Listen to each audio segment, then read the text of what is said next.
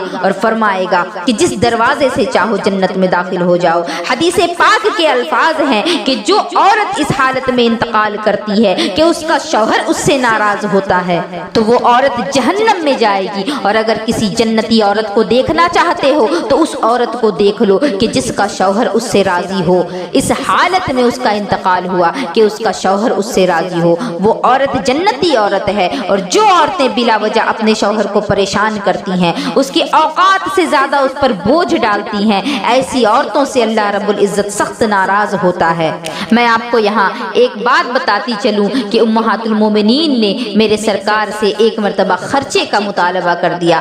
آقا کریم نے فرمایا، حالانکہ وہ کوئی فضول چیز نہیں مانگ رہی تھی، کسی غلط چیز کا سوال نہیں کر رہی تھی، لیکن میرے آقا اپنے گھر والوں کے لیے، لیکن میرے آقا اپنے اہل بیت کو امت کے لیے نمونہ دیکھنا چاہتے تھے۔ جب امہات المومنین زیادہ خرچہ مانگنا شروع کیا تو آپ نے ارشاد فرمایا، اگر تم لوگ دنیا کی زیب و زینت چاہتی ہو تو میں تمہیں اسی کے سپرد کر دوں، اور اگر تم محمد کو چاہتی ہو تو پھر تمہیں اختیار ہے۔ اللہ اکبر، اتنا سننا تھا، لیکن آقا نے پھر ساتھ ساتھ یہ بھی فرما دیا کہ سنو عائشہ، جلدی نہ کرنا فیصلہ کرنے میں، پہلے اپنے ماں باپ سے مشورہ کر لو۔ حفصہ، فیصلہ کرنے میں جلدی نہ کرنا، پہلے اپنے ماں باپ سے مشورہ کر لینا، اس کے بعد فیصلہ کرنا۔ لیکن قربان جائیں امہات المومنین کی عظمت پر، انہوں نے کہا یا رسول اللہ، اس معاملے میں ماں باپ سے فیصلہ لینے کی کیا ضرورت ہے؟ ہم دنیا کی زیب و زینت کی